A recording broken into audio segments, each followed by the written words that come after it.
Բարի երեկո սիրելի հայրենակիցներ, եթերում կրկին քաղաքական խաչմերուկն է, այսօրվա մեր հաղորդումը Թիֆլիսից է, սա արդեն մեր երեկոյան երկրորդ հաղորդումն է ու քանի որ ժամանակ կար եւ կարեւոր հետաքրքիր տեղեկություններ մենք ունեինք, որոշեցի պատրաստել ձեզ համար այս հաղորդումը։ Հիմնականում խոսելու ենք Հայաստանի Հանրապետության վարչապետի Նիկոլ Փաշինյանի այցից Էստոնիա, որտեղ որ նա հիմա հանդիպում է ունեցել նաեւ Էստոնիայի վարչապետ Կրիստեն Մեխայելի հետ եւ կարևոր հայտարարություններ են եղել մամլո ասուլիսի ժամանակ, որոնց որ ցանկացա անպայման անդրադառնալ։ Ես գիտեմ, որ հիմա շատերը, հատկապես որոշ բլոգերներ սկսելու են մեղադրել Հայաստանի իշխանություններին, որ գնացել են Էստոնիա եւ սկսել են խոսել Ռուսաստանից, որ չեն փորձում վատացնել հարաբերությունները Ռուսաստանի հետ, չեն ուզում բարդություններ ունենալ Ռուսաստանի հետ, պահպանելու են իրենց լավ հարաբերությունները Ռուսաստանի հետ։ Անկեղծ ասած, այդ հայտարարությունները չեմ կարող ասել ինչ ձևով են ընկալվում էստոնական իշխանության կողմից, ամենայն հավանականությամբ դրանք լավ չեն ընկալվելու, բայց երևի թե Հայաստանի իշխանությունները, հատկապես Հայաստանի Հանրապետության վարչապետը լավ հասկանում են, թե ինչ են ասում, բայց իմաստը այդ հայտարարությունների պարզ է, բայց որքան անկեղծ պետք էր դա ասել, չեմ կարող ասել, իմաստը այն է, որ Հայաստանը փորձում է բալանսավորել իր քաղաքականությունը թե Արևմուտքի հետ եւ թե Ռուսաստանի հետ, եւ այդ գաղափարը առաջի անգամ չէ, որ Նիկոլ Փաշինյանը ասել է, որ բալանսավորված քաղաքականություն է ինքը պատկերացրում եւ որ տարբեր երկրներից լինի Հայաստանի կախվածությունը, որ կոնկրետ որևիցե մեկից կախված չլինի Հայաստանը, որպեսզի կախվածությունը մեծ չլինի, այսինքն խնդիրներ Հայաստանը չունենա։ Եթե հիշում եք, մեկ անգամ եւս նա խոսում էր այդ գաղափարի մասին, թե որքան շատ ավելի երկրներից ես կախված, ավելի անկախ ես դառնում։ Ինչ որ միտեղ ես պետք է համաձայնվեմ նաեւ նրա հետ, քանի որ պատկերացրեք, եթե բազմաթիվ երկրներից է կախվածությունը քո երկրի, դա ինչ որ միտեղ իրոք բալանսավորվելու հնարավորություն է տալիս, որ դու ունենաս անկախություն, բայց մեծ բայց կա։ Ես այդ բայցերի մասին միշտ էլ խոսում եմ, եթե որևիցե երկիր քո երկրի մեջ ունի բազմաթիվ շպիոներ, բազմաթիվ մարդիկ, ովքեր որ օտար երկրի շահերն են իրականացնում քո դեմ, քո պետության դեմ, եւ այդ մարդկանց կարողացել է դասավորել քո պետական համակարգում, դա արդեն շատ լուրջ խնդիր է։ Իսկ մենք տեսնում ենք եւ գիտենք, բոլորն էլ գիտեն այդ մասին, որ Հայաստանի պետական համակարգում շատ են այդպիսի մարդիկ, եւ ընդհանրապես Հայաստանում շատ տարբեր ընկերությունների մեջ կան այդպիսի մարդիկ եւ այստեղ բալանսավորման մասին խոսելը ես չեմ կարծում, որ իրական է եւ ճիշտ է, պետք է նախ մաքրել այդ բոլորին Հայաստանի պետական համակարգից, որ հետո կարողանաս արդեն կառուցել նորմալ հարաբերություններ, օրինակի համար նույն Ռուսաստանի հետ։ Ես դեմ չեմ լավ հարաբերություններ ունենալ Ռուսաստանի հետ, բայց այս պայմաններում Ռուսաստանի հետ անհնար է կառուցել լավ հարաբերություններ։ Ռուսաստանի վրա նրանք կարող են ազդել տարբեր ձևերով, ներքին քաղաքականության վրա, Հայաստանի ներքաղաքական տարբեր իրավիճակների վրա շատ հեշտ է ազդում Ռուսաստանը, մենք բոլորս դա տեսնում ենք, եւ հետեւաբար այստեղ դու չես կարող ունենալ այս պայմաններում նորմալ հարաբերություններ Ռուսաստանի հետ։ Եթե մաքրես այդ դաշտը, այդ շպիոն համակարգից, եթե նվազեցնես քո էներգետիկ կախվածությունը Ռուսաստանից,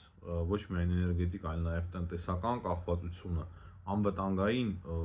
կախվածությունը, որ անվտանգային կախվածությունը կար, բայց իրականում ոչ մի օգուտ չտվեց, այլ ճիշտ հակառակը բանաս, երբ որ նույնիսկ հոպն էր պետք որ աշխատեր, հոպը նույնիսկ չաշխատեց։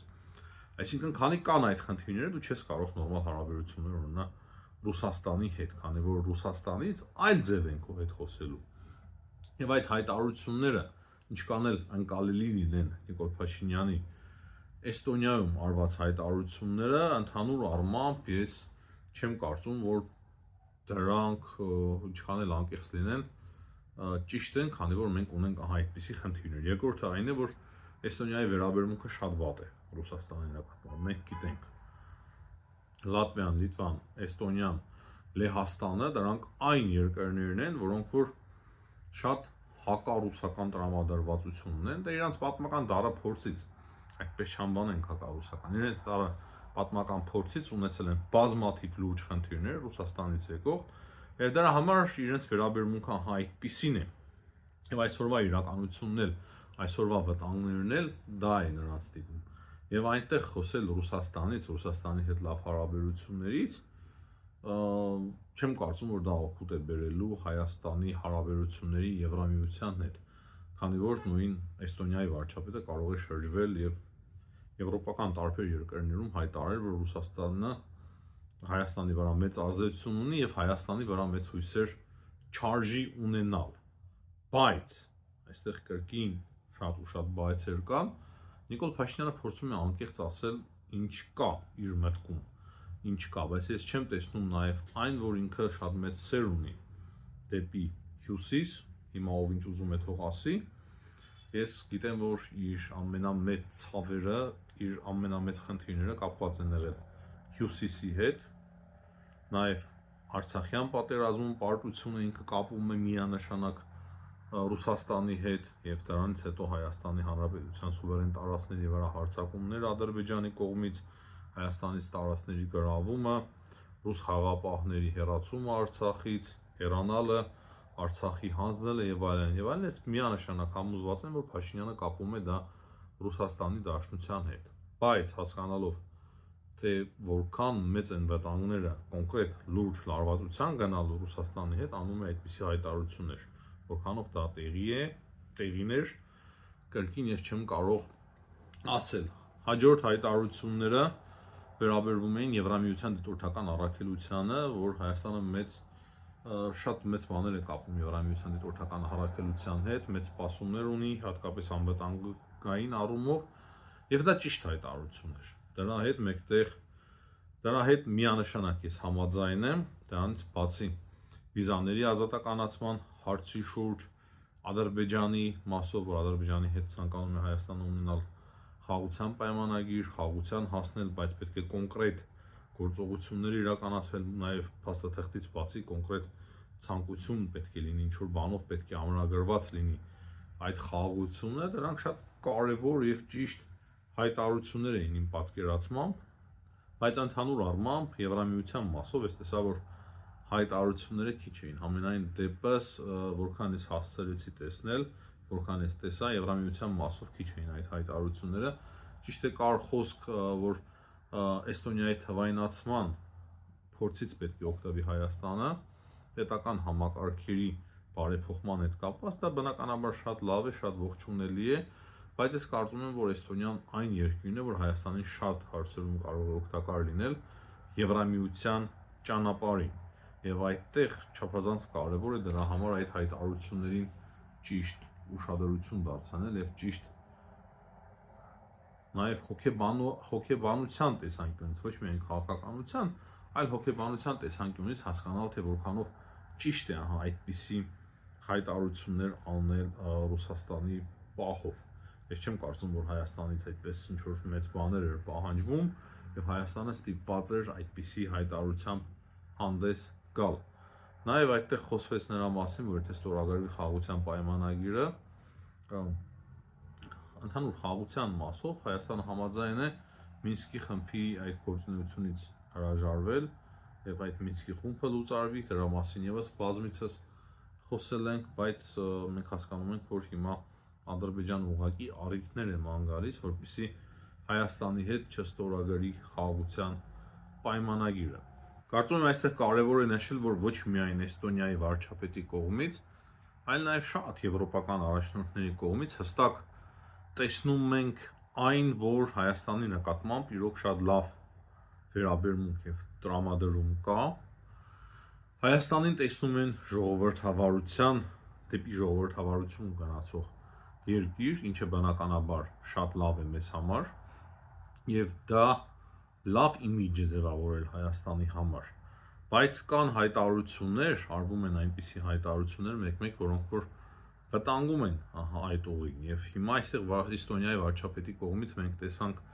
որ Էստոնիան էլ պատրաստ է Հայաստանին օգնել լուրջ բարեփոխումներ իրականացնել եւ մենք չպետք է կորցնենք նրանց վստահությունը, այսինքն ոչ միայն Էստոնիայի, այլ նաեւ բազմաթիվ եվրոպական երկրների, քանի որ եթե մեկ անգամ ընդամենը լուրջ հիասթափություն նրանք ապրեն Հայաստանի մասով, դա արդեն կարող է լուրջ խնդիրներ ստեղծել Հայաստանի համար եւ շատ ավելի դժվար կլինի ապագայում վերականգնել վստահությունը։ Ես չեմ ասում, որ հիմա այս հայտարարություններով ամեն ինչ փլուզվեց, ամեն ինչ կորցրեցինք, ամեն ինչ շատ վատ եղավ, երևի այդ հայտարարությունները ինչ որ միտեղ նաեւ նախապատրաստում էին թե էստոնիական կողմին եւ թե եվրոպական տարբեր երկրների, որ Նիկոլ Փաշինյանը մեկնելու է մայիսի 9-ին այդ շքերթին մասնակցելու, այդտեղ իրոք շատ վատ անակնկալներ են մեզ սպասում։ Ես հասկանում եմ, թե ինչու է էլի նա գնում, թե ինչու պետք է գնալ կամ չգնալ ընդհանրապես։ Ես կարող եմ հիմա տարբեր փաստարկներ բերել, թե ինչու պետք է գնալ, եւ հետո տարբեր փաստարկներ բերել, թե ինչու պետք չի գնալ Մոսկվա։ Հարցը դա չէ։ Բառախաղերով էլ չեմ ուզում զբաղվել, կոնկրետ փաստեր կարող եմ, իրական փաստեր բերել, բայց իրոք շատ վտանգներ կան ընդհանուր առմամբ այդ գնալու մեջ։ Ես չեմ կարող ասել օգուտը ավելի մեծ է լինելու թե վնասը, օգուտ մենք չենք էլ ունենալու մեծ հաշվով, այսինքն դրանով ավելի շատ վտանգներ ենք չեզոքացնելու, էլի չասեմ, վտանգներ չենք բերելու մեր գլխին այդ գնալով, թե հակառակ ավելի շատ մեծ վտանգներ ենք բերելու մեր գլխին։ Բնականաբար եվրոպական հանրության վերաբերմունքը կարող է դեպի վատը փոխվել Հայաստանի նկատմամբ, դրանից բացի այնտեղ ներկա են լինելու Վրաստանի օկուպացված տարածքներից Աբխազիայի ինքնակոչ նախագահը, որի անկախությունը Ռուսաստանը ճանաչել է, փաստացի Վրաստանից գրավել է այդ տարածքը, նույն Օսեթիայի եւ այդ անձանց հետ փաստացի Նիկոլ Փաշինյանը գտնվելու է այդ շքերթին եւ ոչ միայն այդ անձանց հետ, բազմաթիվ այնպիսի երկրների ղեկավարների, առաջնորդների հետ, որոնց որ կողքին Նիկոլ Փաշինյանը տեղ չունի, իրոք տեղ չունի եւ նրան չեն էլ ընդունում, չեն էլ սիրում, բայց գիտենք, որ նա այնուամենայնիվ որոշել է գնալ եւ մասնակցել այդ շքերթին։ Շատ բարդ թեմա է, ես չեմ սիրում շատ բլոգերների կամ չգիտեմ ում նման խոսել եւ ասել, չգիտես, շատ վատ է որ գնա, հիմա ամեն ինչ կկործանվի, շատ սխալ է անում կամ շատ ճիշտ է անում։ Ես ուղղակի փորձում եմ ավելի adekvat գնահատական տալ, քանի որ հասկանում եմ, որ մենք գործ ունենք երկրի հետ եւ ոչ թե կոմպյուտերային խաղի հետ, որտեղ որ սխալվես, ընկնես սարից, էլի մի հատ կյանք են տալու եւ շարունակելու ես քո խաղը։ Երկրի հետ մենք գործ ունենք եւ յուրաքանչյուր սխալ քայլ կարող է շատ մեծ խնդիրների բերել մեծ խնդիրներ առաջացնել եւ դա կարող է արդեն ազդել Հայաստանի յուրաքանչյուր քաղաքացու վրա, Հայաստանի ինքնիշխանության, անկախության վրա։ Այդ իսկ պատճառով մենք սխալվելու տեղ չունենք։ Նույնիսկ ավելին ասեմ, նորմալ երկրներում այդ ամենը վերլուծելու համար ինստիտուտներ են աշխատում, թե ինչպես վարվել, ինչպես ճիշտ անել, որպեսզի սխալ չանես եւ երկրին վնաս չհասցնես։ Իսկ հիմա շատերը ուղղակի քաղաքագիտական մակարդակով 100%-անոց կարող են գնահատական տալ, լավ է գնալ Մոսկվա, թե վատ է գնալ Մոսկվա, լավ է անել այս հայտարարությունը կամ չանել։ Մենք փորձում ենք ամեն դեպքում վերլուծել, մեր կարծիքներով կիսվել, մեր փորձով կիսվել, տրամաբանել, բայց իրոք շատ բարդ են այս հարցերը, ամենայն անկեղծությամբ իմ տեսակետը այն է, որ երևի թե ճիշտ կլինի չգնալ Մոսկվա, բայց հասկանում եմ նաև չգնալը ինչ խնդիրներ է կարող ստեղծել Հայաստանի համար, ինչպես նաև գնալը Մոսկվա։ Եվ այն հայտարարությունները, որոնք որ այսօր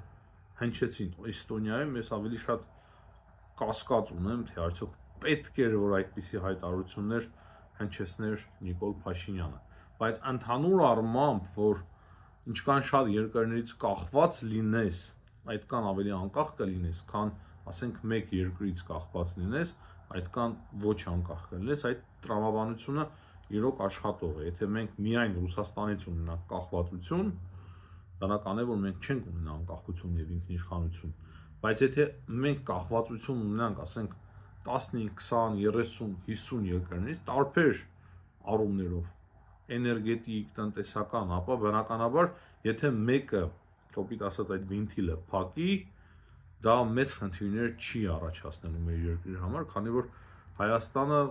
կարող ենք ասել, որ դիվերսիֆիկացիայի ենթարկել իր տնտեսությունը, էներգետիկ համակարգը, արտաքին քաղաքականությունը եւ այդպես շարունակ։ Այդ առումով տրամաբանական է իր հայտարարությունը, բայց թե որքանով ճիշտ էր ու պետք էր դա ասել, դա արդեն չեմ կարող ասել։ Միջազգային հարցեր այս պահի դրությամբ մեծ հաշվով քննարկելու չկան։ Կարող եմ ավելացնել այն, որ Հայաստանում արդեն սկսվեց Վրաստանի նախագահ Ավելաշվիլիի այցելությունը, պաշտոնական այցը, երևի թե վաղը արդեն մենք հետաքրքիր տեղեկություններ եւ հայտարարություններ ունենք հայ-վրացական հարաբերություններից։ Վրաստանում նաեւ կարող եմ ասել, որ ՆԱՏՕ-ի շտաբային զորավարժություններն են մեկնարկել, դա եւս ուրախալի լուր է Վրաստանի համար եւ Վրաստանի քաղաքացիների համար, քանի որ վերջին շրջանում շատ հարցեր էին առաջանում Վրաստանի շուրջ, նաեւ ՆԱՏՕ-ի մասով, բայց որ այդպիսի զորավարժություններ են հիմա տեղի ունենում Վրաստանում, դա լավ հույս է ներշնչում Վրաստանի մասով։ Պակիստանի եւ Հնդկաստանի մասով նույնպես շատ ավելացնելու մեծ բան չկա, ուղղակի սոցիալական ցանցերում տարածվում են տեսանյութեր բախումների մասին Հնդկաստանի եւ Պակիստանի միջեւ, այնուամենայնիվ որոշ տեղային պատերազմական մարտական գործողություններ ընթանում են, տեղի են ունենում հաճախ Պակիստանի եւ Հնդկաստանի միջեւ եւ դա կարող է ավելի մեծ լարվածության բերել, ավելի մեծ լարվածության աճի։ Հիմնականում սա է, սիրելի հայրենակիցներ, հաջողություն եմ ցանկանում բոլորին, անպայման լայքեք եւ գրեք ձեր կարծիքը մեկնաբանությունների մեջ, հաջողություն եմ ցանկանում բոլորին, ցտեսություն, կհանդիպենք։